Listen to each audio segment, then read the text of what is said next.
work hard, but just aren't where or who you want to be. Welcome to your podcast, Real Confidence. I'm your host, Alyssa DeVere, and I'll be sharing a bit of brain science, some surprising social secrets, and a touch of tough love.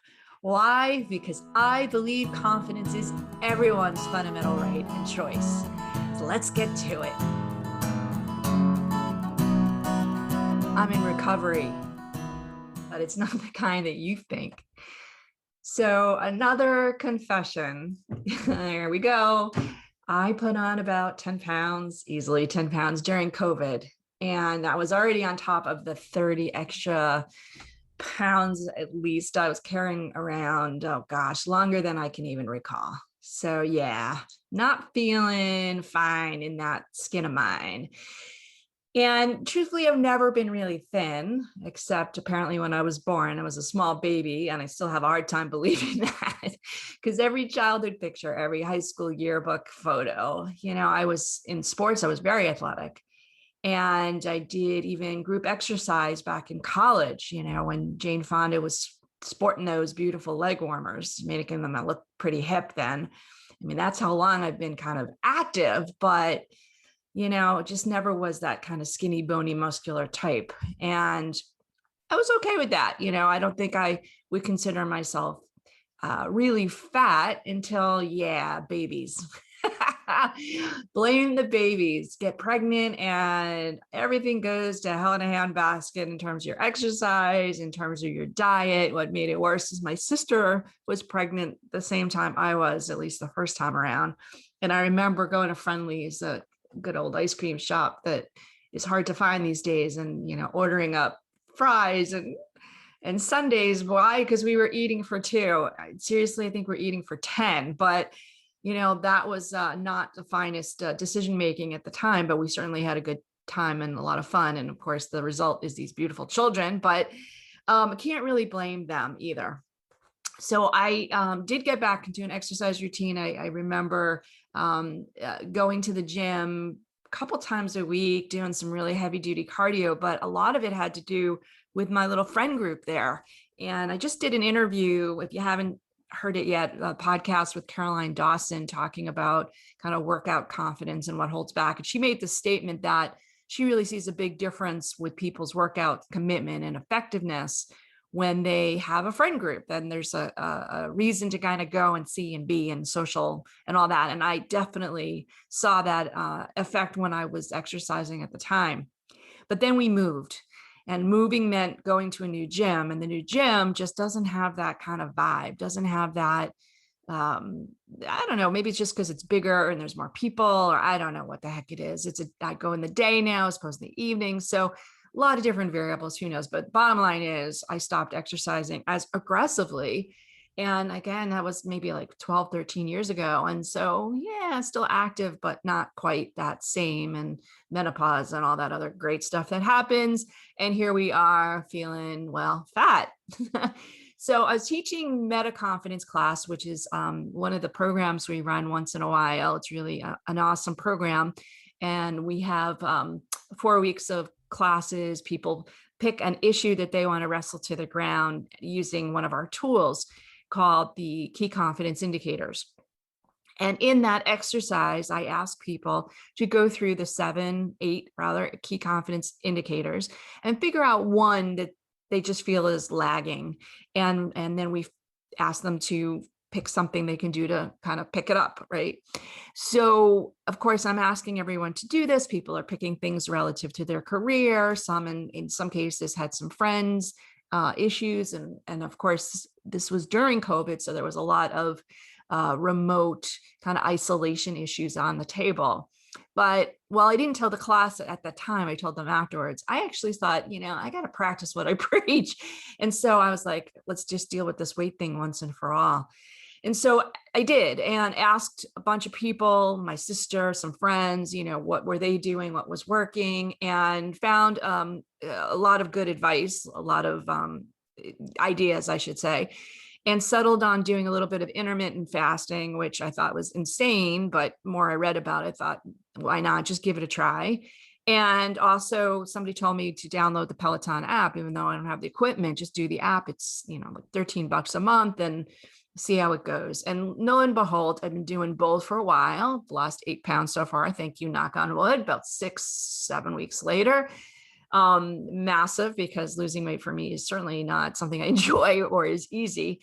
But I made a commitment and I stuck to it. And every day get up and do, even if it's just 10, 20, 30 minutes max of some exercise, whatever it is, still popping over to the gym once a week to see my girl Caroline. And if it's not falling off my body, it's at least falling out of my brain as something that I'm not dealing with. That is the key behind everything we talk about confidence, is when you make a decision to do something and you make a confident, certain decision that this is something that you value, need, and want. Yeah, that brings confidence. That makes you feel confident. And of course, once you get going, once you start and you do it again and again, we get the benefit of some endorphin dripping to motivate us. We get people complimenting that we look good. So it builds on that cycle of reinforcement, very extrinsic per se, and that's but it still helps. It still makes us want to do more. It makes you feel proud that you made a decision and you stuck with it. So whatever your issue is, if you're a fellow COVID weight gainer, or maybe you just haven't reached out to people that you really care about in a while, or maybe you have a job that you really hate, I don't care what it is, making a decision to do something about it. And even if it's a small step in that direction, boy, that's awesome. It's awesome. But, when I look back and I think about what caused this, what was really the root of all this, I can blame the baby weight or menopause or whatever. But you know what? I'm going to really focus on the last couple months of COVID as not so much a once in a lifetime situation, but I think it really was symbolic of how things in our life, traumas of things that we cause or other people cause, or in this case, the world's causes, can put us into cognitive chaos, right? So cognitive chaos, in my own little definition, is this fog, this situation where your wheels are spinning maybe 24/7, hard to sleep, get to sleep, stay asleep, hard to focus, right? This cognitive chaos, it makes us so distracted, right? We can't really pay attention even to a conversation. Maybe you're reading a book and a page later, you're like, whoa, I don't even remember what I read. Maybe you're trying to get a project done and you really don't have it in you. I know sometimes I sit at my desk, even for a podcast, and I'm like, what am I going to talk about? And it's impossible for me to just keep that focus. And of course, it makes us exhausted. It makes us so bloody tired, because even though we're not working out physically, we are working out mentally. And there is a use of energy, a use of cognitive resource that when it's depleted, we get tired. We have fatigue, decision fatigue specifically, and it makes it harder for us to decide what to write, how to tackle something. And that's real. That's a real feeling.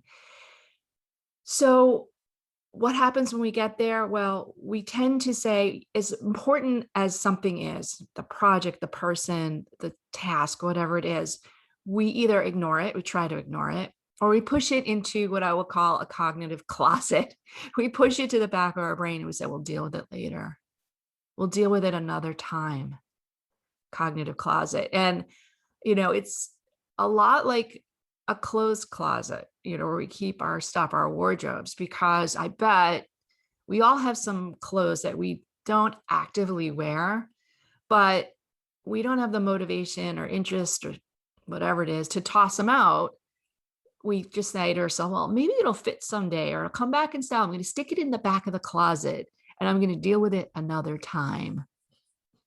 Right? I'm going to deal with it when I need it, when I want it, when I have an opportunity to wear it, when I need something of that shape or color, or when, again, I finally lose the 20 pounds, I'm going to fit in it again. So we toss it in the back of our physical closet. But it's a lot like that cognitive closet I mentioned. We toss things in the back because clothes in our closets, in our physical closets, take up space. It makes it harder for us to access the stuff that we really do want to wear, the stuff that makes us look great, the stuff that makes us feel good, that the extra clothing in that back. Yeah, it's in the back, but it's making those racks tight and hard to find stuff. And I know when I clean my closets, my literal closets, and I toss out stuff, I have that moment, oh, well, what if I want to wear that? But when I'm done, when I see the result of that closet, that I can see all my beautiful things now, the things that I love to wear, it's cathartic. It makes me feel so good and accomplished and productive. So again, I think the cognitive closet is very similar. We stuff in our brains with all kinds of stuff that's not important, right? Or we're stuffing our brains, unfortunately, with all the worries we had in the last year and a half about which, should we wear a mask? What kind of mask? What color mask? Can we go out? Who can we see? Which vaccine? Where are we going to, like all these decisions, all these fears, all these worries, all these issues, how we're going to teach our kids at home. Should we send them to school? The decision whether you're going to send them or not. You name it, we had decisions flying at us at a pace that was really quite unique. I hope is quite unique. But in reality, we make those kinds of decisions. We have those decisions flying at us all day long. Think about Facebook, maybe it's your happy place to go just get a reprieve, but we're deciding literally on Facebook who to friend, what to like, where to scroll. I mean, full of decisions. You may not feel like it's hard lifting decisions, but there's still decisions. Who to text, what to text. Are they going to think if I write this, then I'm a jerk? If I write this, do they going to think I'm cool?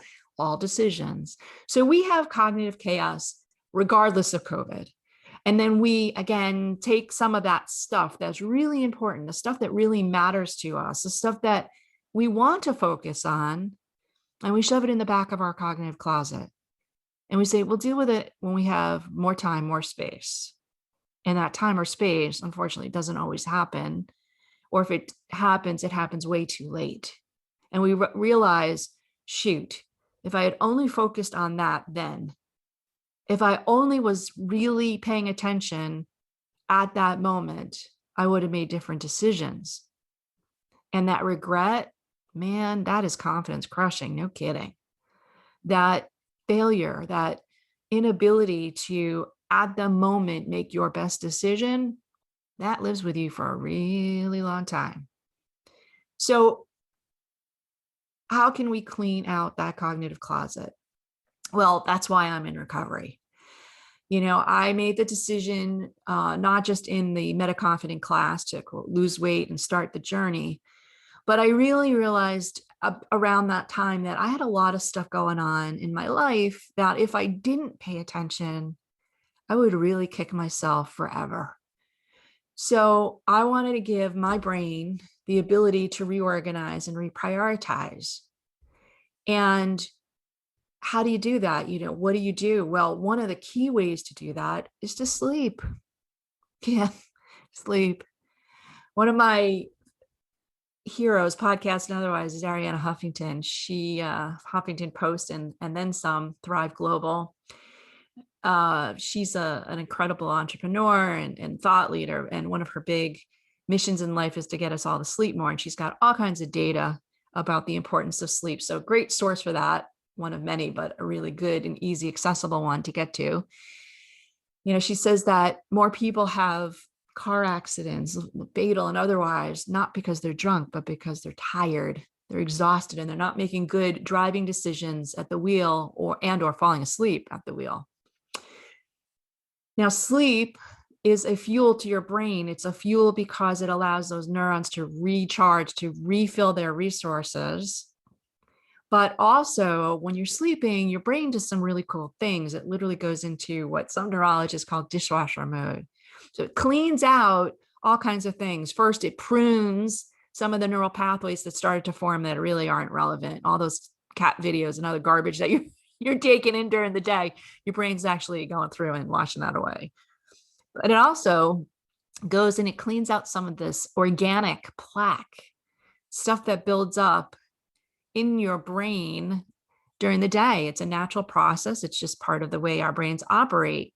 But that plaque, without giving you the long technical name, we'll just call it brain plaque to make it easy for now. That brain plaque is what many are touting, many neurologists, neuroscientists are touting as the primary cause of Alzheimer's. So we want to get rid of that plaque, and you can't really go in and brush it like you can your teeth. But what you can do is during your sleep cycles, your brain goes in and washes it out. So good sleep, enough sleep, critical to recovery, critical to cleaning the cognitive closets.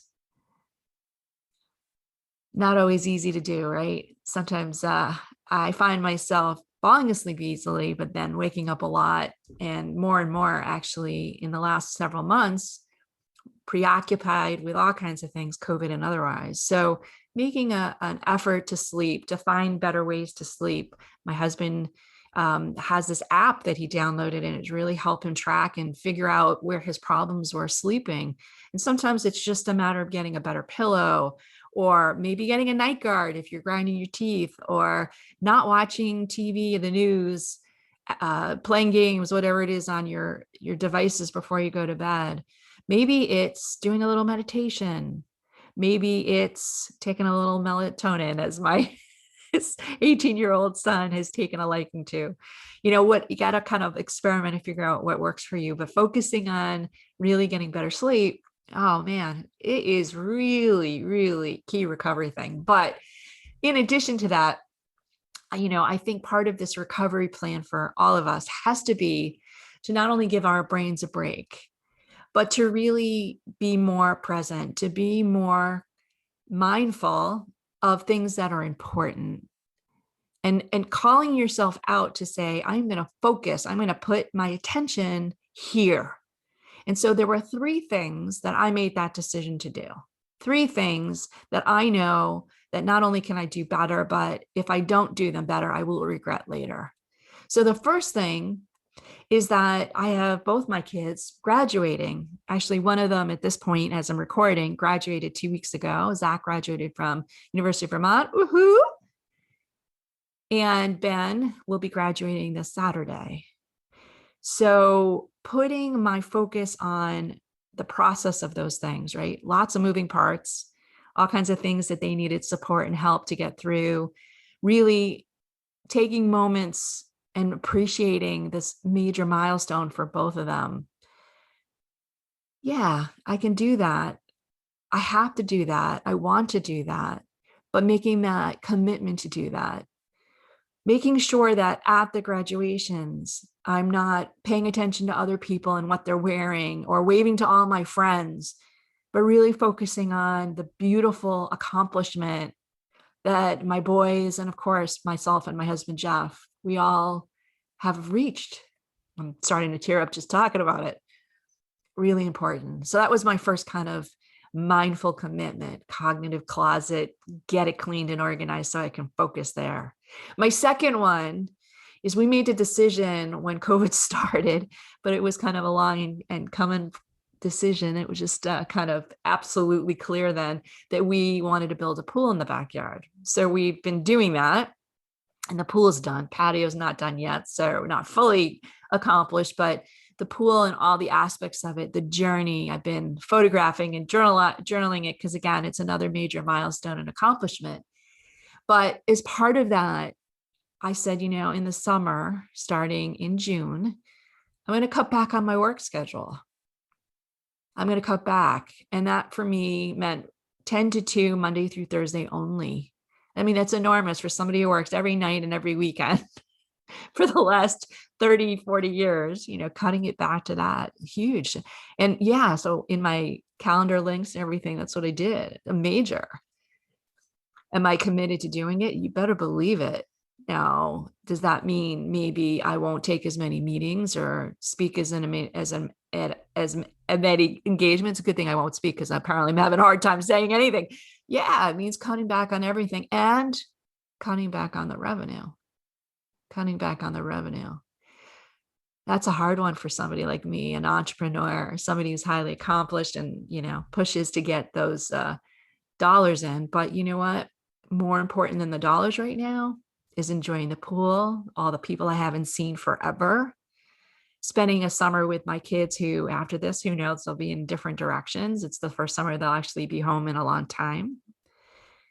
And really taking advantage of that beautiful, very large, very, very welcoming pool in the backyard. Yeah, that was my second. My third commitment, my third recovery pillar, this one's hard, is I have always a sense of urgency. I want everything to happen yesterday. And I get frustrated when other people aren't on the same timeline. So being more patient and trying not to freak out when things are taking longer than I want them to. Yeah, there's so much that's not in our control in general. And of course, right now, still, as we're not quite through the COVID crisis, everything takes longer. Everything's more complicated. So I am going to not lose cognitive cycles over that if I can avoid it, and just remind myself that right now I'm in recovery.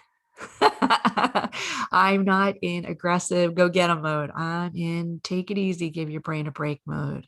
Don't get upset over stupid stuff. Don't get upset over things that are taking longer than you think they should, because that's all it is that you think they are not as fast as they should be. That one's hard. Now, on that note, that I think they should be, or that the universe thinks they should be, I do believe that there's a time and place for everything. So after our quick sponsor break, I want to share with you a little bit on the woo side, but something that I think is incredibly wonderful, spiritually and otherwise, that happened just this morning that proved to me that I need to be in recovery, and perhaps you do too. I'll be right back. This podcast was sponsored by the American Confidence Institute. ACI trains smart, hardworking people how to use basic brain science to more effectively coach themselves and others. ACI is endorsed by top universities, the Strategic HR Management Association, and International Coaching Federation. Learn more about ACI's uniquely empowering keynotes, workshops, e-classes, and coaching certification at www.americanconfidenceinstitute.com. Thanks for sticking with me here. I am talking about this idea of kind of a brain recovery, cognitive closet cleaning, brain recovery, and getting my life and my mojo and my energy and my motivation all back on track after a very long year of chaos, right? So it is really about slowing down. The recovery is about slowing down and processing the important moments, processing and appreciating and being present in those moments that really matter. And during those moments that matter, it means, yeah, you still have to be able to take in new data, and you have to make room for that data. You have to make room for that information that's coming in, that memory that you want to hold on to, whether it be at graduation or floating in the pool or just being able to hug that friend and remembering how awesome that feels. You got to make room in your head for it. So data doesn't all have to be about making hard decisions, but it is about making room and decisions to take in that information, to process it and appreciate it. And I'm not talking about being grateful, but just appreciate what it is, right? Appreciate that you are alive and you can take in beautiful things like that and enjoy them if you're paying attention. So speaking of paying attention, I kind of dropped a bomb on you guys before because you know me as the neuro nerd, but I'm also very spiritual.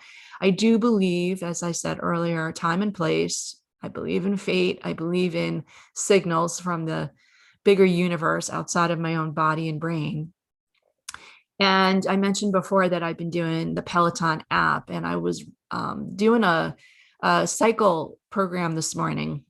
It's not my favorite piece of equipment, trust me. And I don't have a Peloton bike. It's just, I'm not loving the stationary bike, but I do it because I know it's a really good, important aspect. And then I do it once a week and it's done, and I mix it up with other things. So today was my cycling day. And I got on the cycle, and the first thing that the instructor, and this was a new instructor that I picked this morning, said was it was a recovery ride. Oh my God. I thought, what a bizarre coincidence. I had queued up this podcast, and here I was on the bike, and she's talking to me about doing a recovery ride. It was definitely a universe shout out. And she, unlike all the other instructors so far that I've experienced, she wasn't skinny, muscle bulging type, but rather she looked like me. And she started her playlist with Lady Gaga's song, The Cure. So I was like, yes, we are so aligned. At the end of the workout, I was in tears, and it wasn't because it was so hard or that I was so grateful, but I've been channeling in the last several months my inner Stevie Nicks. You know, my hair grew about 7 inches during COVID, so my hair is really long again. And I'm wearing these big hoop earrings because I can, and wearing my hair all curly and wavy, kind of like Stevie's, but also with all the tie-dye fashion out these days. I'm feeling boho, my friends. I'm feeling like, you know, a little bit laid back and cool. Maybe that's part of my recovery mode too, but definitely challenge some Stevie Nicks. And the last song on the playlist today in that cycling thing was the song Stevie sings called Dreams. And it sounded an awful lot like Stevie, but funny enough, when it popped up on the screen, it wasn't Stevie Nicks singing. It was a singer who I had never heard of, called Lissy. Lissy. That happens to be my childhood and family nickname. So there was Stevie Nicks-ish singing to me about dreams, closing down the cycle's recovery ride, confirming to me that everything's not only going to be all right, but it is all right because I made that decision to clean the cognitive closet and be there. And so happy tears, grateful tears.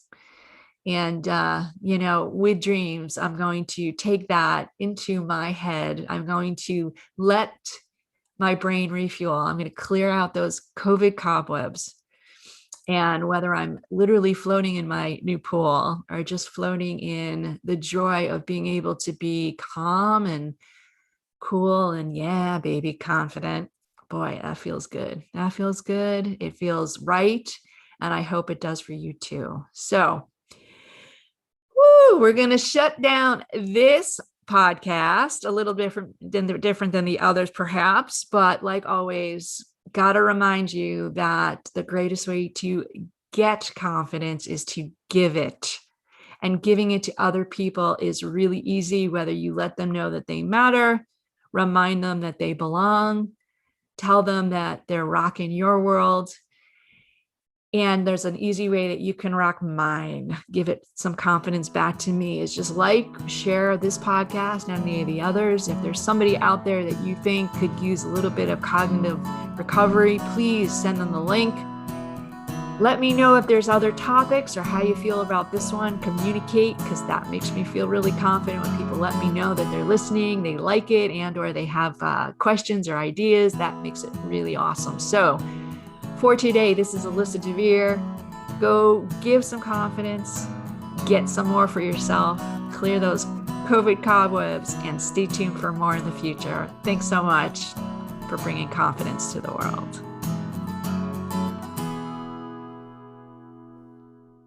This podcast was produced by Mindful Media. All rights reserved by Alyssa DeVere and the American Confidence Institute. Music written and performed by Jeff Weinstein.